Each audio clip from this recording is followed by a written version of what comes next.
Hello friends, आज हम बात करेंगे एमिशन कंट्रोल्स इन पावर प्लांट। तो पावर प्लांट में जो एमिशंस आपके होते हैं चिमनी से, उसमें क्या क्या स्टैंडर्ड्स हैं, सीपीसीबी के नॉर्म्स क्या हैं, उस पर हम बात करेंगे। तो सबसे पहले आपको ये पता होना चाहिए कि भाई हमारे यहाँ जो पावर जनरेशन होता है, टोटल पावर जनरेशन जो इलेक्ट्रिकल पावर जनरेशन है, उसमें सबसे ज़्यादा कंट्रीब्यूशन किसका है? थर्मल पावर प्लांट का है। 75% टोटल पावर जो जनरेशन होता है उसका 75% जो है थ्रू थर्मल होता है। अगर हम बात करें कि हमारे यहाँ इंडिया में 1 लाख मेगावाट जनरेशन होता है तो 75,000 मेगावाट थर्मल सिस्टम्स होता है। तो थर्मल पावर प्लांट जो है उसमें क्या होता है, आपका बॉयलर्स होते हैं। तो बॉयलर्स जो होते हैं उसमें क्या होता है, आपका कोई ना कोई फ्यूल उसमें बर्न करते हैं, या तो ऑयल बर्न करते हैं, या कोल बर्न करते हैं, या गैस बर्न करते हैं। तो जब हम कोई चीज़ बर्न करेंगे तो क्या होगा, हमारा उसमें एमिशंस होगा। तो जो एमिशंस होगा वो एमिशंस क्या है, उसमें कुछ पॉल्यूटेंट्स होंगे जो कि हमारे लिए हार्मफुल होंगे। तो इसलिए क्या करता है, गवर्नमेंट ने एक नॉर्म कर दिया कि भाई अगर आप पावर प्लांट लगा रहे हैं तो आपको गवर्नमेंट के कुछ स्टैंडर्ड्स हैं उनको फॉलो करना है, ताकि आपका जो एनवायरनमेंट है वो पॉल्यूट ना हो और एनवायरनमेंट जो है आपका बचा रहे। तो उसके लिए गवर्नमेंट ने मतलब सीपीसीबी नॉर्म्स एक बनाए फॉर पावर प्लांट के लिए। तो हमारा इसका मेन एम क्या था कि भाई हमको इंडस्ट्रियलाइजेशन का एडवांसमेंट भी करना है, क्योंकि हमको वर्ल्ड के साथ सस्टेन भी करना है, डेवलपिंग कंट्री से डेवलप कंट्री में जाना है, और हमको साथ साथ एनवायरनमेंट प्रोटेक्शन भी करना है। तो उसके लिए क्या किया गया, इसमें सबसे बड़ा क्या रोल होता है, जब हम बॉयलर खरीदते हैं उस समय बॉयलर मैन्युफैक्चरर भी इस सब चीज़ को टेक केयर करता है, क्योंकि उसको भी पता है कि आपके यहाँ पे एनवायरनमेंट नॉर्म्स क्या है, उसके हिसाब से वो बॉयलर को डिज़ाइन करके आपको देता है। तो सबसे पहले क्या है, हमारा एमिशन नॉर्म्स क्या क्या है। तो एमिशन नॉर्म्स जो है 3 एमिशन नॉर्म्स अभी हमारे यहाँ इंडिया में चल रहा है। पहला एमिशन नॉर्म्स वो है जहाँ पे आपका पावर प्लांट का इंस्टॉलेशन जो है कब हुआ था, 1/1/2003 से पहले हुआ था। तो 1/1/2003 से पहले जो पावर प्लांट्स आपके इंडिया में लगे हुए हैं, जो आज चल रहे हैं, उनके लिए जो गवर्नमेंट सीपीसीबी का नॉर्म्स है वो क्या है, मतलब पावर प्लांट्स जो कि इंस्टॉल्ड हुए हैं बिफोर 1/1/2003, 1/1/2003 से पहले जो पावर प्लांट इंस्टॉल हुए हैं उसके लिए सीपीसीबी का नॉर्म्स क्या है आज की डेट में। मतलब ये पावर प्लांट 1/1/2003 से पहले इंस्टॉल हो चुके हैं लेकिन आज भी चल रहे हैं, तो उसके लिए सीपीसीबी का नॉर्म्स क्या बोलता है, उसका आपका जो पार्टिकुलेट मैटर की बात करते हैं या एसपीएम की बात करते हैं, सस्पेंडेड पार्टिकुलेट मैटर की जो बात करते हैं, ये कितना मेंटेन करना है हमको चिमनी से, it should be not more than 100 mg पर nm3, 100 mg पर nm3 तक ही अलाउ है, इससे ज़्यादा इसमें अलाउ नहीं है। फिर इसके बाद में जो हमारा सॉक्स की बात करते हैं, socks is a combination of SO2 plus SO3, sulphur dioxide और सल्फर डाइऑक्साइड। ये कितना था, ये बोलता है 600 mg पर nm3। 600 mg पर nm3 किसके लिए था, उन पावर प्लांट्स के लिए जिनके इंस्टॉल कैपेसिटी मतलब जिसमें इंडिविजुअल यूनिट का कैपेसिटी लेस देन 500 मेगावाट से कम यूनिट है। मान लीजिए 2000 मेगावाट का भी पावर प्लांट है लेकिन उसमें 300-250 रेटिंग यूनिट लगी है, तो उसमें आपका जो है एमिशन नॉर्म्स कितना था, 600 mg पर nm3। मतलब यूनिट्स कैपेसिटी अगर 500 मेगावाट से आपका छोटा है, तो अगर ये छोटा है आपका 500 मेगावाट से, तो आपका क्या हो गया, ये वाला नॉर्म्स फॉलो करेगा। अगर आपका मान लीजिए इंस्टॉल कैपेसिटी ज़्यादा है जो भी है, और अगर यूनिट का साइज 500 मेगावाट से ज़्यादा का है, तो उसमें कितना अलाउ करता है, 200 mg पर nm3। 200 mg पर nm3 ही आपको अलाउ करता है कि सॉक्स आपका 200 mg पर nm3 से ज़्यादा नहीं होना है। फिर इसके बाद में आता है आपका क्या, नॉक्स। नॉक्स मतलब combination of nitric oxide plus nitrogen dioxide, इसका कॉम्बिनेशन। तो ये कितना अलाउ करता है, 300 mg पर nm3। 300 mg पर nm3 से ज़्यादा नहीं होना चाहिए फॉर ऑल इंस्टॉलेशन। जितना भी साइज का इंस्टॉलेशन है आपका उसमें ये 300 मैक्सिमम इसमें अलाउ है। और इसके बाद फिर क्या अलाउ करता है, Hg, जो कि मरकरी जिसको बोलते हैं, इन वेपर फॉर्म में जो रहता है वो कितना अलाउ करता है, 0.03 mg पर nm3। इससे ज़्यादा इसको नहीं होना है फॉर यूनिट्स जिसका साइज ग्रेटर देन 500 मेगावाट है। अगर 500 मेगावाट से साइज ज़्यादा है तो उसमें 0.03 mg पर nm3 के अंदर ही रहना है। तो ये आपका जो है उन पावर प्लांट्स के लिए था ये नॉर्म्स, जिसका जो कि 1/1/2003 से पहले इंस्टॉल हुए हैं। फिर जो पावर प्लांट आपके इंस्टॉल हुए हैं 1/1/2003 के बाद में जो इंस्टॉल हुए हैं पावर प्लांट्स आपके, और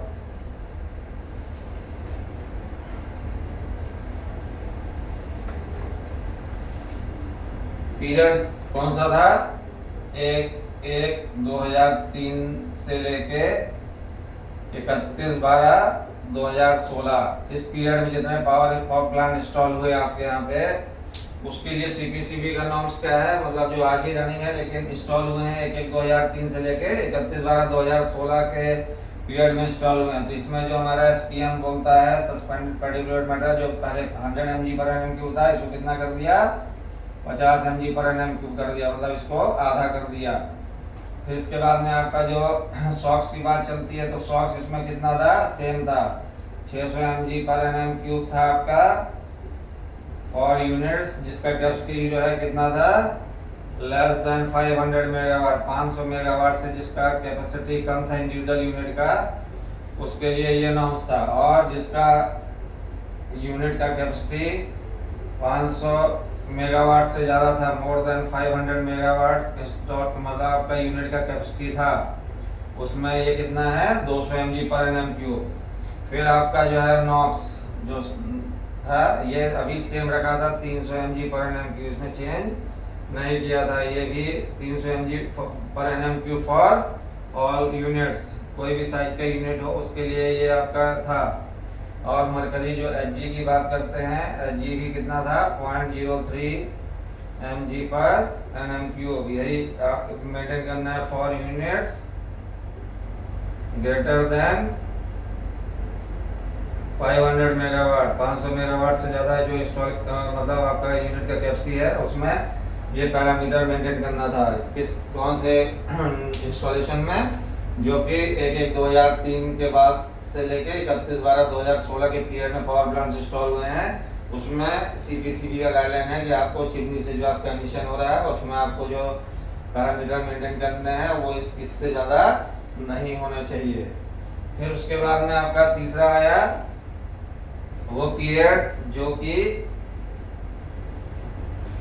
यूनिट्स कब इंस्टॉल हुई, आपका यूनिट्स इंस्टॉल हुई 1/1/2017 से लेके टिल डेट, अभी तक जो यूनिट्स इंस्टॉल हो रही हैं 1/1/2017 से स्टार्ट हुई और आज तक जो लग रही हैं यूनिट, उनके लिए सीपीसीबी का नॉर्म्स क्या है, तो जो हमारा एसपीएम है सस्पेंडेड पार्टिकुलेट मैटर, जो पहले 100 था फिर 50 हुआ, कितना कर दिया, 30 mg/nm, सिर्फ 30 mg/nm भी आप कर सकते हैं, इससे ज़्यादा आपको एमिशन नहीं होने देना है। और जो आपका सॉक्स था जो 600 और 200 था, इसको कितना कर दिया, 100 mg/nm कर दिया। इस अब यूनिट का साइज मैटर नहीं करता कि 500 से ज़्यादा है कि 500 से कम है, फॉर ऑल यूनिट सॉक्स जो है वो 100 mg/nm रहना है। और जो नॉक्स है वो कितना रहना है आपका, वो भी 100 mg/nm रहना है, ये भी यूनिट स्पेसिफिक नहीं है, ये भी सारे यूनिट्स के लिए 100 mg/nm रहेगा। और जो मरकरी है वो कितना रहेगा,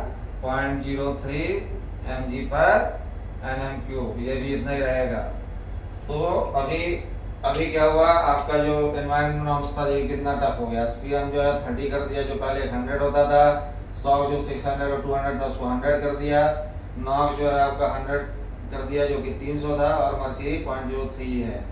तो ये सब करने के पीछे रीजन क्या है कि ये जो पॉल्यूटेंट्स हैं ये जो निकलते हैं ये आपके एनवायरनमेंट के लिए, आपके बॉडी के लिए बहुत ज़्यादा डेंजरस हैं।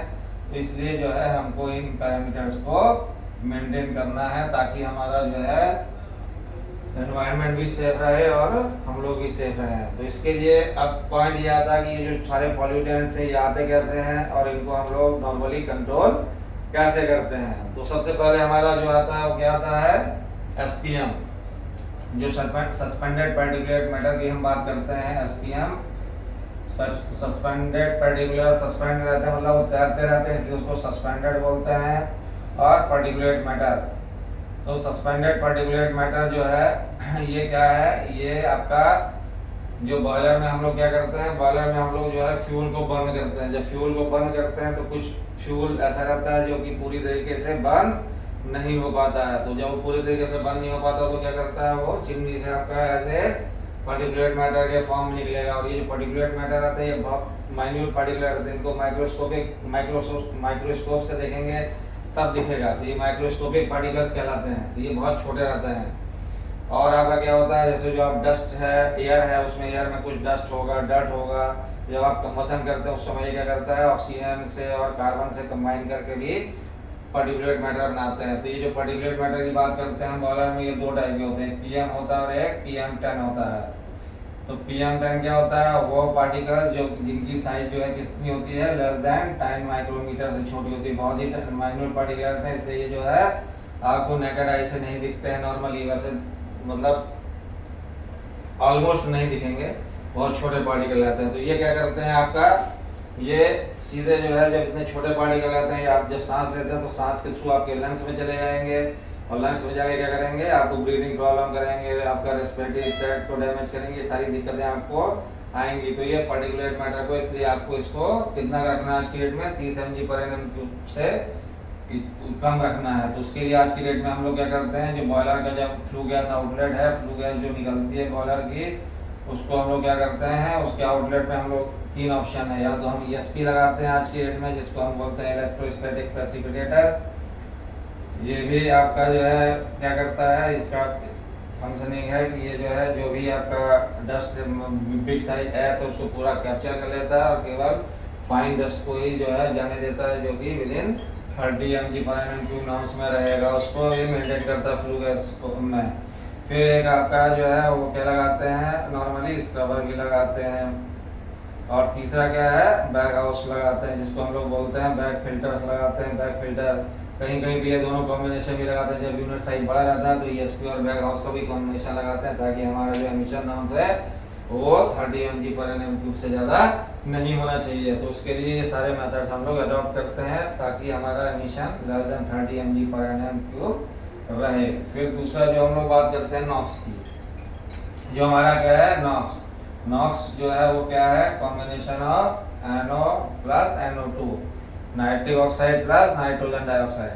तो नाइट्रिक ऑक्साइड और नाइट्रोजन डाइऑक्साइड जो है ये मतलब बनता कैसे है, ये नॉक्स बनता कैसे है। तो हमारा क्या होता है, जो एयर है, हम लोग जो एयर बॉयलर में देते हैं, एयर देते हैं ना, कोल के साथ बंद करने के लिए एयर देते हैं।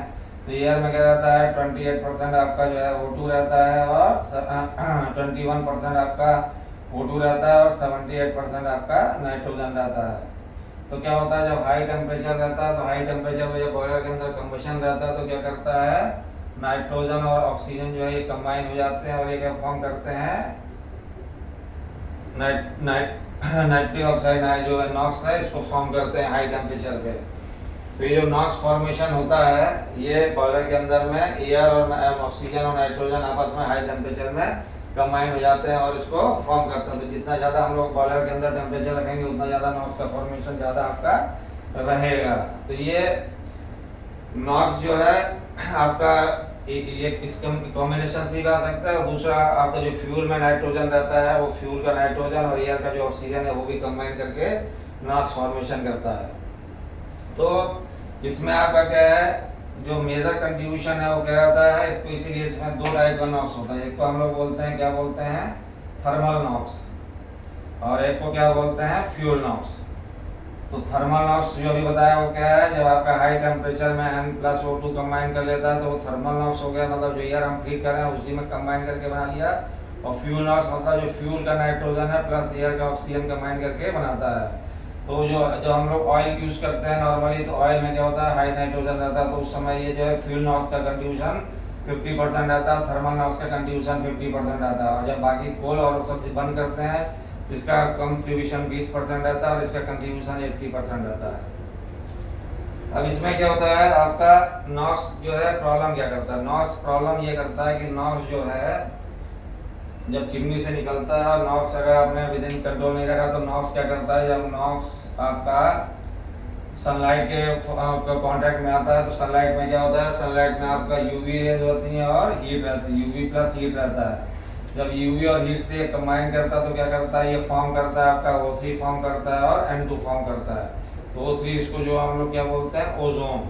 ओजोन आपको पता है कि हमारा जो सबसे टॉप मोस्ट लेयर है वो क्या है, ओजोन लेयर है। वो हमको क्या करता है, सनलाइट को में से अल्ट्रावायलेट जो रेज रहती हैं उनको अर्थ में आने से रोकता है। लेकिन जो ओजोन है जब ये अर्थ में रहता है ग्राउंड लेवल में, जब ये ओजोन फॉर्म होता है ग्राउंड लेवल पे, तो ये बहुत बड़ा पॉल्यूटेंट है।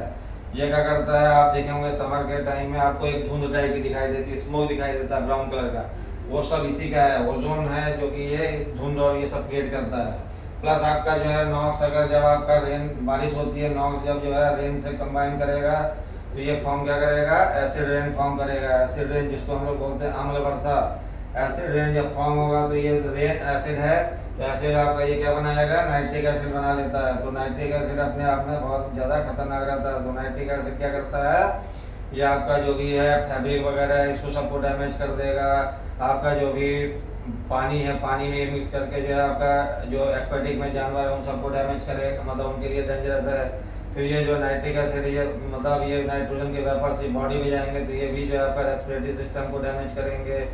तो ये सारे चीज़ जो है काफ़ी डेंजरस है ये ओवरऑल, इसलिए हमको जो है इसको कंट्रोल करके रखना है, नहीं तो ये हमारे लिए मतलब और एनवायरनमेंट के लिए बहुत ज़्यादा डेंजरस। इसलिए नाइट्रिक ऑक्सीजन मतलब जो नॉक्स फॉर्मेशन है इसको हमको कंट्रोल करके रखना है विद इन नॉर्म्स। फिर क्या होता है, इसको मान लिया हमको बोला जाता है कि इसको कंट्रोल करना है, तो कंट्रोल करने के लिए दो तरीके हैं। दो का तरीका मतलब क्या है कि जो हमारा एक होता है जब हमारा कंबशन हो रहा है, कंबशन कंट्रोल टेक्निक बोलते हैं, मतलब जिस समय हमारा कंबशन हो रहा है उस समय ही हम जो है नाइट्रोजन को कंट्रोल कर लें। और दूसरा क्या होता है कि जब हमारा क्या हुआ, कंबशन हो चुका है, तो आफ्टर कंबशन जो हमारा फ्लू गैस निकल रहा है उसमें हमको कंट्रोल करना है, उस समय हम कंट्रोल करेंगे। जब फ्लू गैस बॉयलर से निकल गई तो उसमें हम ट्रीटमेंट करके करेंगे। तो बेटर क्या है कि हम लोग जब कंबशन कर रहे हैं उस समय ही हम लोग जो है नाइट्रस ऑक्साइड को फॉर्मेशन को कम कर लें। जिसमें सबसे बढ़िया क्या होता है, बर्नर मॉडिफिकेशन एक आता है। हम लोग जो बर्नर लगाते हैं वो बर्नर मॉडिफिकेशन लगाते हैं ताकि जो है बर्नर का मॉडिफिकेशन किया जाता है लो नाइट, ताकि वो नॉक्स फॉर्मेशन कम हो। फिर आपका क्या होता है, एक्सेस एयर जो आपका है, लो एक्सेस एयर देना हमको, जो एक्सेस एयर देते हैं लो एक्सेस एयर देना है हमको। फिर तीसरा आपको क्या करना है, इसमें जिसको हम लोग बोलते हैं एयर फ्यूल रेशियो को हमको मेंटेन करना है। एयर फ्यूल रेशियो को हमको मेंटेन करना है इसमें। फिर हमको क्या करना है, जो फ्यूल यूज करना है वो क्या करना है, लो नाइट्रोजन फ्यूल यूज करना है। कोशिश करना है कि जो लो नाइट्रोजन फ्यूल हो वो यूज करें। फिर अगर ऑयल कर रहे हैं, नॉर्मली ऑयल में ज़्यादा दिक्कत आता है तो फ्यूल ऑयल जो हम यूज़ करते हैं वो लो नाइट्रोजन का होना चाहिए। फिर हम लोग क्या करते हैं, इसमें स्टीम ऑब्लिक वाटर का इंजेक्शन करते हैं। क्यों करते हैं, ताकि हम टेम्परेचर को कंट्रोल करें। अगर हाई टेम्परेचर नहीं जाएगा तो नाइट्रोजन नॉक्स का फॉर्मेशन कम होगा। जितना ज़्यादा टेम्परेचर रहेगा उतना ज़्यादा नॉक्स का फॉर्मेशन ज़्यादा रहेगा। और फिर एक लास्ट क्या करते हैं हम लोग, फ्लू गैस का रिसर्कुलेशन करके भी कर सकते हैं। फ्लू गैस को वापस सिस्टम में लेके हम लोग टेम्परेचर को कंट्रोल करके भी हम कर सकते हैं। जिससे क्या होता है, आपका फ्लू गैस रिसर्कुलेशन से CO का भी अमाउंट नहीं बढ़ता है और नॉक्स भी आपका कंट्रोल हो जाता है। तो ये आपका हो गया, जब आप कंबशन कर रहे हैं उस समय क्या क्या मतलब मेजर्स ले सकते हैं ताकि आपका नॉक्स कंट्रोल हो जाए। और आफ्टर कंबशन में जो है दो ही मेथड है, एक SCR बोलते हैं और एक होता है आपका सिलेक्टिव नॉन कैटालिटिक। ये हो गया आपका सिलेक्टिव कैटालिटिक रिडक्शन और ये आपका हो गया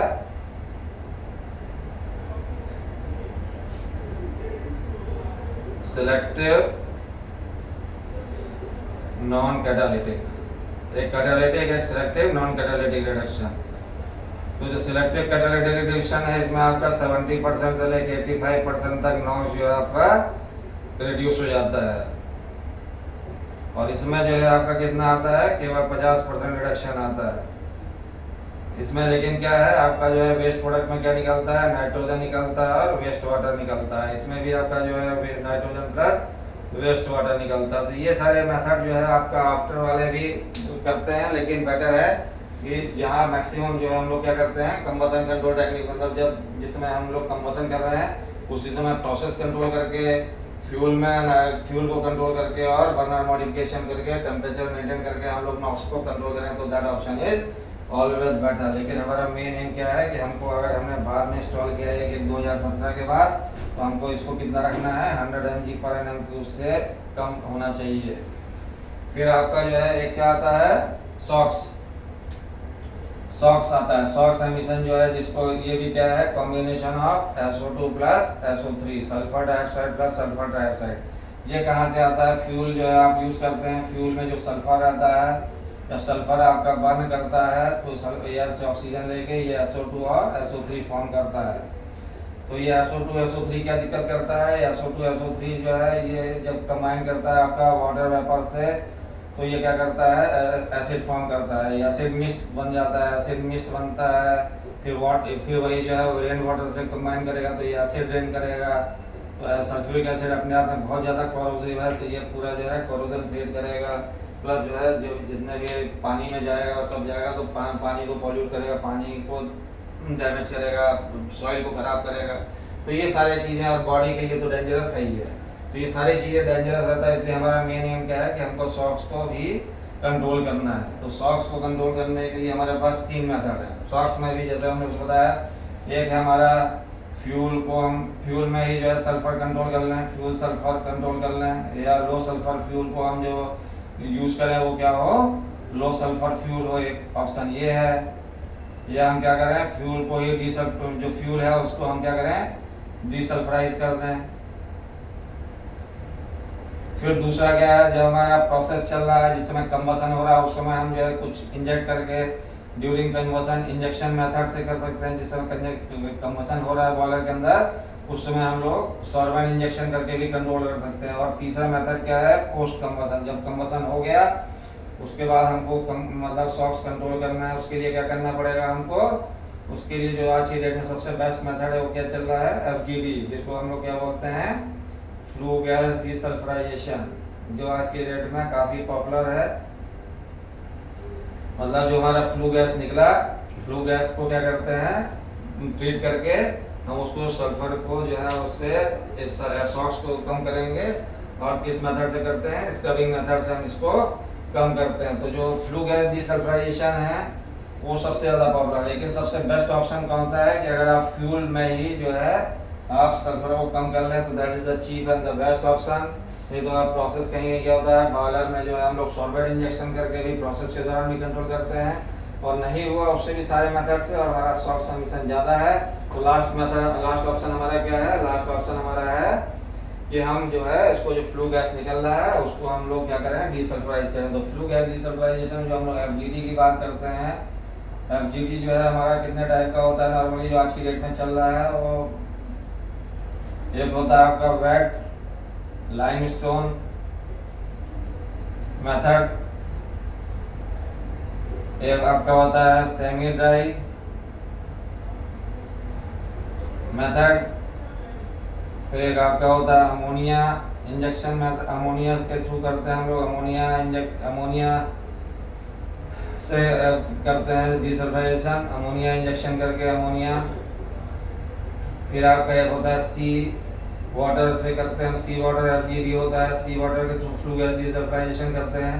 तो ये सारे नॉर्मली आज की डेट में यूज होता है। ये वाला जो वेट लाइमस्टोन मेथड है ये थोड़ा सा आपका इनिशियल कॉस्ट बहुत ज़्यादा है, लेकिन ये जो है सबसे बढ़िया मेथड है आज की डेट में, सबसे ज़्यादा यही चलता है। सेमी ड्राई मेथड वाला जो है ये भी ठीक है, लेकिन ये 300 मेगावाट से कम यूनिट के लिए ये बेस्ट है। अगर आपका यूनिट का कैपेसिटी जो है 300 मेगावाट से लेस है, लेस देन 300 मेगावाट है, तो आप इसमें जा सकते हैं। इसमें आपका सेम जो चिमनी है वही चिमनी यूज हो जाएगी, कोई दिक्कत नहीं है, लेकिन इसमें आपका ऑक्सिलरी पावर कंजम्पशन नॉर्मली बढ़ जाता है। अमोनिया इंजेक्शन जो है ये मतलब प्रोमिनेंट आइटम है, केवल चाइना इसको देता है, लेकिन इसमें सबसे ज़्यादा दिक्कत क्या है अमोनिया जो है बहुत ज़्यादा हजार्डस है। तो अमोनिया को हैंडल करना इटसेल्फ एक बहुत बड़ा डिफिकल्ट टास्क है, इसलिए जो है अमोनिया इंजेक्शन मेथड जो है करते हैं लोग, चीप है बेस्ट है, लेकिन अमोनिया बहुत हजार्डस है। तो इसमें सेफ्टी नॉर्म्स आते हैं, एनवायरमेंटल नॉर्म्स आते हैं, तो इसलिए लोग अमोनिया इंजेक्शन नॉर्मली अवॉइड करते हैं। सी वाटर FGD कहाँ पे लगता है, जहाँ पे नॉर्मली आपका समुद्र है, समुद्र के पास अगर पावर प्लांट है और ओपन वाटर फ्लो आपको मिल रहा है तो आप लोग इस मेथड में लोग जाते हैं, ये भी काफ़ी चीप और बेस्ट है। तो ये नॉर्मली 4 टाइप के FGD जो आज की डेट में यूज़ हो रहे हैं, और जिससे कि आपका जो चिमनी में फ्लू गैस जा रहा है वो फ्लू गैस का जो है उसमें जो सल्फर है उसको आप लोग सॉक्स और नॉक्स जो है उसको कंट्रोल करते हैं, ताकि आपका जो सॉक्स एमिशन है वो विदिन 100 mg/mm³ रहे। और आपका जो मरकरी है, मरकरी जो है वो हाईली डेंजरस है। मरकरी अगर क्वांटिटी ज़्यादा हो जाता है तो क्या करता है, आपके नर्वस सिस्टम को डैमेज कर देता है, कार्डियो सिस्टम को डैमेज कर देता है। तो मरकरी भी अपने आप में वेपर फॉर्म में डेंजरस है, तो उसको अगर हम लोगों ने ज़्यादा मात्रा में इनहेल कर लेंगे तो हमारे नर्वस सिस्टम को भी ये डैमेज कर सकता है। तो नॉर्मली जो हम लोग एसपीएम की बात करते हैं, एसपीएम हम लोग लगाते हैं, एसपीएम मेजर करने के लिए चिमनी में हम लोग ऑपेसिटी मीटर लगाते हैं, ताकि हमको पता चल जाए कि हमारा जो है एसपीएम कितना आ रहा है। सॉक्स नॉक्स के लिए सॉक्स एनालाइजर लगाते हैं, और ये जो ओपेसिटी मीटर है और सॉक्स एनालाइजर है ये डायरेक्ट आज की डेट में ऑनलाइन जो है आपका सीबीसीबी के साथ कनेक्ट रहता है।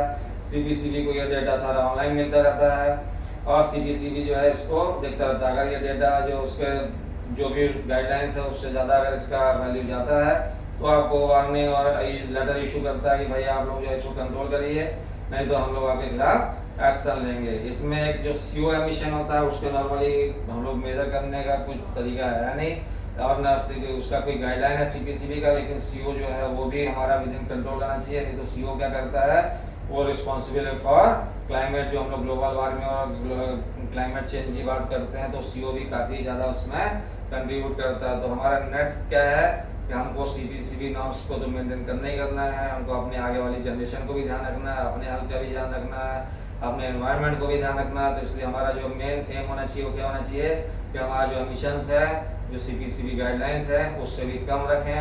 हमको जो भी प्रोसेस में कंट्रोल करना है, जो भी इक्विपमेंट लगाना है उसको हम लोग बढ़िया से मेंटेन करें, हाईली एफिशिएंट मेंटेन करें, ताकि हमारा जो सीपीसीबी नॉर्म्स है और जो हमारा एमिशन नॉर्म्स है वो मेंटेन रहे। तो थैंक यू फ्रेंड्स।